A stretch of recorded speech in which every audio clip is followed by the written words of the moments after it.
We'll guide you through how to add an icon to your desktop for Visual Studio Code. If you find this helpful, consider subscribing and liking the video. First, go to your computer's Start menu and open Visual Studio Code. Once VS Code is open, you should see it in the taskbar at the bottom of your screen. Go ahead and right-click on the VS Code icon in the taskbar. In the context menu that appears, you'll see an option that says Pin to Taskbar. Click on that option if you want it to stay in your taskbar for easy access.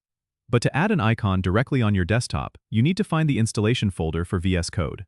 Typically, VS Code is installed in the Program Files folder on your C drive. So, open File Explorer and navigate to Local Disk C, then Program Files, and look for the folder named Microsoft VS Code. Open this folder and inside, you'll find a file named code.exe. This is the executable file for Visual Studio Code. Right-click on code.exe and then hover over Send to in the context menu. From the submenu, choose Desktop Create Shortcut.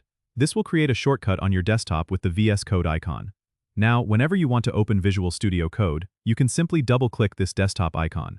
This method saves you time and makes it easier to access VS Code without having to navigate through folders or the Start menu each time. Don't forget to subscribe and comment if this helped you out.